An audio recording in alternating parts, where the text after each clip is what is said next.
Akkam jirtu daawwattoota keenya biyya adda addaa teessanii nu hordoftanii har'a keessummaa tokko qabadhee dhufeera. Dr. Galatoo jedhamu. Dr. Galatoo baga nagaan dhuftan.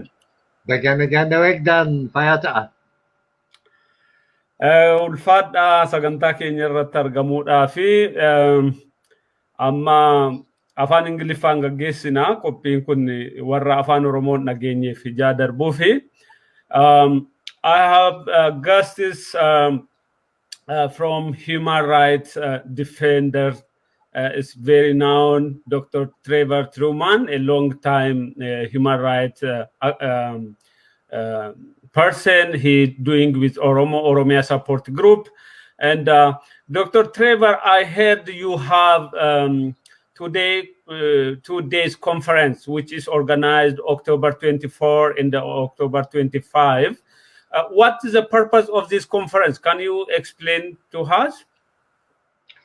Yes, there are, well, several reasons that we decided to have this conference. The organization of the Oromia Human Rights Group is a new venture.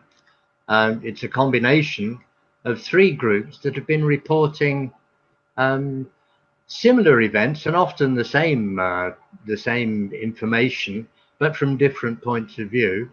One based in Germany, the Oromo Menschenrechts und Hilfsorganisation, and the Human Rights League for the Horn of Africa, which has now got an office in Addis Ababa, in Finfinne, as well as Toronto, and the Oromia Support Group, which I helped to set up in 1994. Each of us has been reporting on human rights abuses in Ethiopia. And as I say, I've been doing this since 1994. And I was writing to the press before that because I was concerned about friends of mine that I'd seen and heard of being imprisoned and tortured and killed. The whole conference is to launch the combination of these 3 organizations as a distinct entity and to revitalize those organizations because of the change in circumstances in Ethiopia since the OLF were welcomed back in September 2018. As you're aware, my own publications dwindled after interviewing lots of refugees in Kenya, Djibouti, Somaliland, South Africa, and Egypt. And I was talking then about the human rights abuses that these refugees had told me about. But since then, the students had been changing the situation in Ethiopia.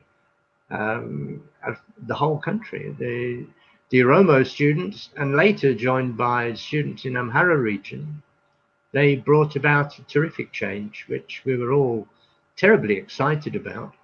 And then, of course, it's all unfolded since September 2018. The first abuses that I've got records of were 3 students being shot dead in Jima Agaro in October 2018, and then we started to get reports of abuses, especially in Wolaga and Guji zones, and then it's absolutely mushroomed, and hence the necessity for each of our organizations to redouble our energies to publish what's going on over there. At the moment, the media in general, both within Ethiopia and outside of Ethiopia, are being fed with information which is heavily biased against the Oromo people and against the people who've been struggling for Oromo human rights for the last decades. And part of the reason for this conference is to try and offset that deficit in accurate reporting and try and correct the imbalance. and this has led to some controversial decisions in terms of who is addressing the conference. That's great. I read that the theme of the conference is human rights crisis in transition. Why you made this theme, human rights crisis in transition? Well, it's not just a human rights crisis, as you know, it's a human rights and political crisis. And now that the government has ceased to exist legitimately, it has no mandate to continue since October the 5th, was it? Then by necessity, we are in a transitional setup. And this is an opportunity now for Abiy to change course and help to develop a truly democratic Ethiopia. But what has been happening is a travesty of justice, and not only that, it's been coated in misinformation, just like in Nazi Germany by Goebbels and people. It's been coated in misinformation so that the victims, the Oromo, and other subjugated peoples in Ethiopia are being blamed for the very violence that they're being subjected to. This is a terrible state of affairs and must be corrected. We have attracted a lot of criticism about the conference because I have invited William Davison, the editor of Ethiopia Insight and the Ethiopia analyst for the International Crisis Group, to address a panel on, well, I've asked them to initially address what they think are the root causes for the current human rights and political crisis in Ethiopia and the best ways forward. We've had to change the panel due to withdrawals, due to the unpopularity of William Davison. But we have two other excellent and well-qualified speakers. Former Ambassador Herman Cohen, who was the African Secretary of State for Africa in the State Department during the first transitional government, 1991 to 1992. And he has expressed some regrets in terms of his handling of the transitional arrangement back in 1991. And it would be very interesting to hear his comparison of events in 1991, and there are certainly huge parallels with what's going on now, and with what is happening now, whether he thinks there are huge differences or not. And one thing that is certainly in common from my point of view is that what I believe is the basis of the whole thing is deeply held racist views against Oromo by the people, the elites in power in Ethiopia, and the elites who have control of the media, including Ethiopia Insight. Anyhow, that's hopefully what we're going to try and address at this conference. I know it's upset a lot of people that William Davison has been given a voice by us. He's been given a voice all over the place. A lot of which for which he's responsible. He writes his own Twitter stuff, and he's responsible for a lot of content on Ethiopia Insight. But if we are going to let people like Davison and the elites that are influencing him, if we're going to let them dominate the agenda and run the whole show in the old-fashioned zero-sum political way, then sure, let's no platform him and no platform anybody that we disagree with. And then we can talk to ourselves and look at our own belly buttons and until conflict erupts. Or we can start trying to have dialogue. At least people can't blame us for not trying. If we do try and get people to listen to the people who've been forgotten in Ethiopia, the majority of the population of Ethiopia. It's not just the Oromo who are the biggest group, but there are lots of other groups that are being sidelined and killed off.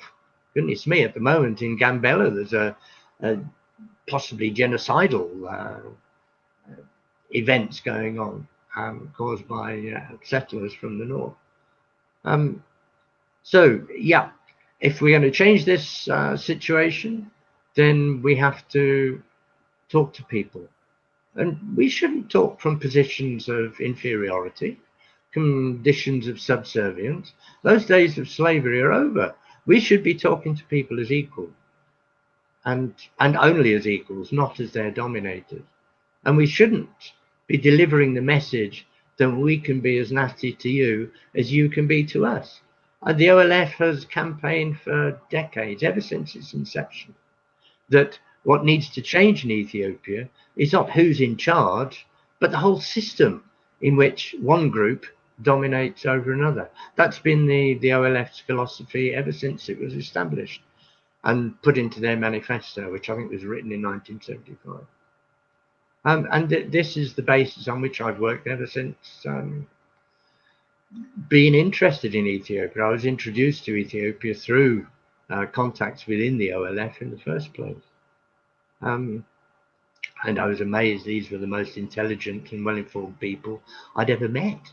And they were people who had a world view that I was naive to. They knew more about British politics than I did. And this was my political awakening, really. And to be followed by seeing at a personal level the cost of the Oromo struggle with people that I knew and loved, really, and seeing them killed and disappeared and tortured has been heartbreaking. And that's one of the reasons that I've tended to take a back seat over the last few years. I was just running out of compassion and energy, burning out, if you like. But I've been so cross and angry with the human rights abuses that have been going on over the last 2 years that I've been spurred into writing more and trying to get something done, which is desperately needed now. Sorry, I'm on long.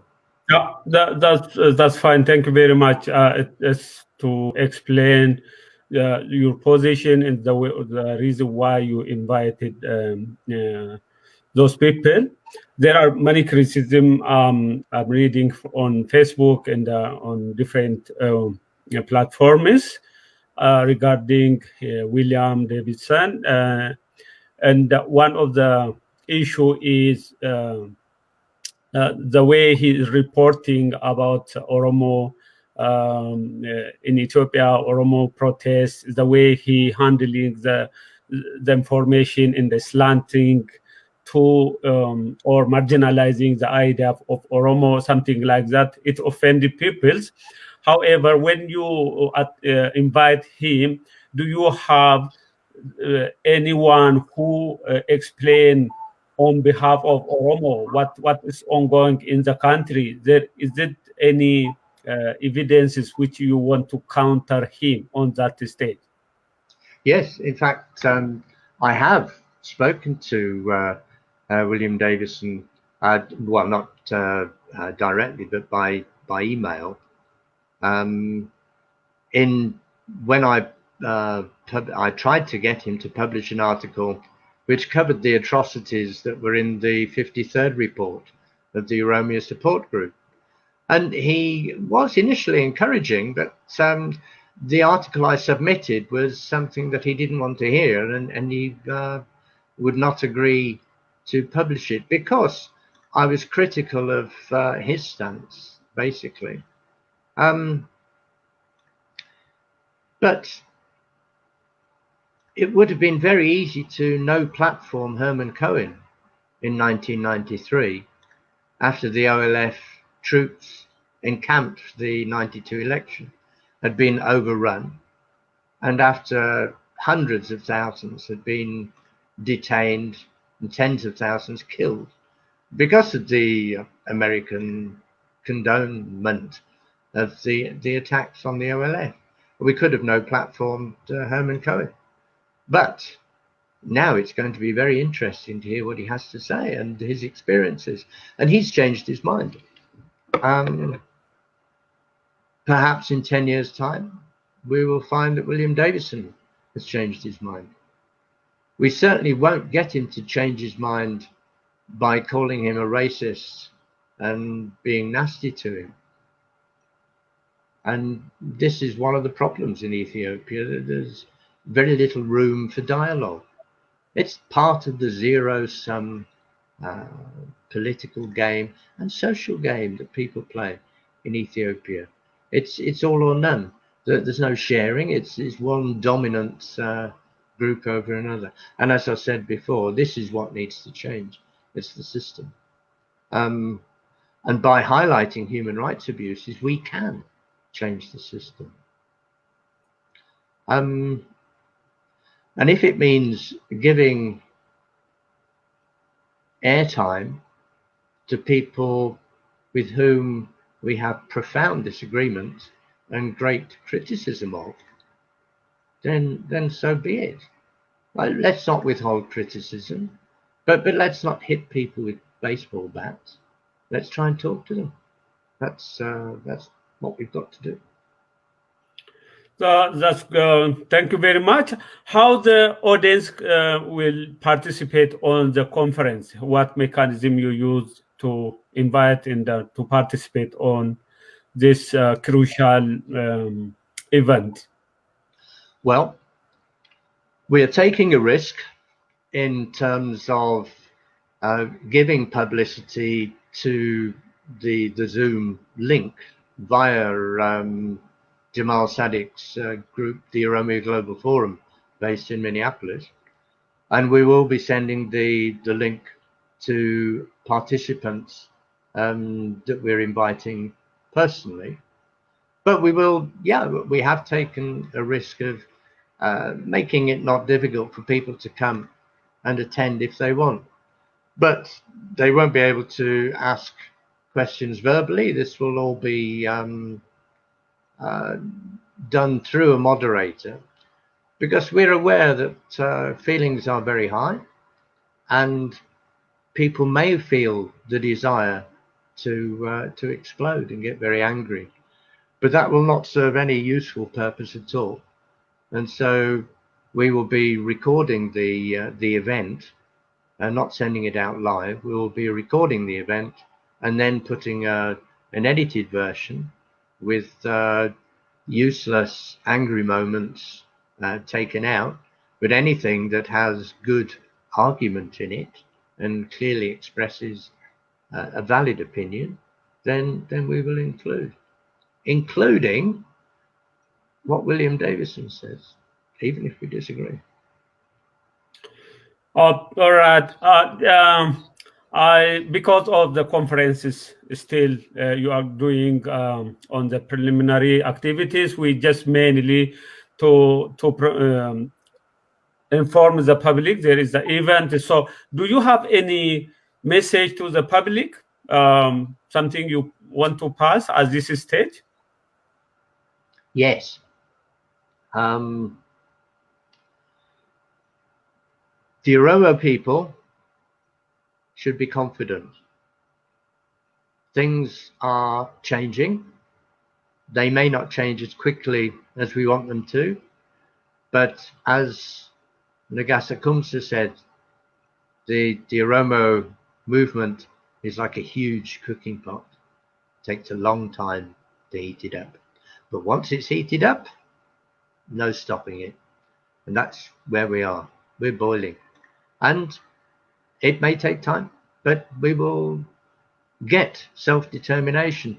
The danger is that we become just like the others and try and dominate rather than share. And this has been against the philosophy of the OLF ever since it was begun in 1974. So I see no reason to divert from that basic philosophy. We want to change the system and share on an equal basis, and that's all. Nobody has anything to fear.